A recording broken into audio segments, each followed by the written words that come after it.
Sans emploi, Nadine élève seule ses 3 enfants. La première année, elle dit avoir eu un peu honte de franchir la porte des Restos du Cœur. Cette année, elle entame sa 2e campagne, une nécessité pour joindre les deux bouts. Ça vous va, ça?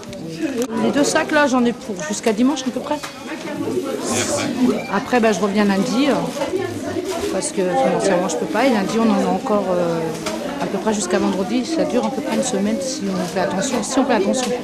Dans la file des bénéficiaires qui attendent leur tour pour remplir le caddie, des retraités, des femmes seules ou encore des travailleurs pauvres.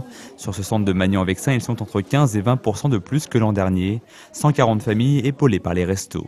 Avant, dans ces zones rurales, la solidarité des voisins du village aidait à affronter les coups durs. Aujourd'hui, la précarité n'épargne plus les campagnes. C'est un peu plus dur en zone rurale.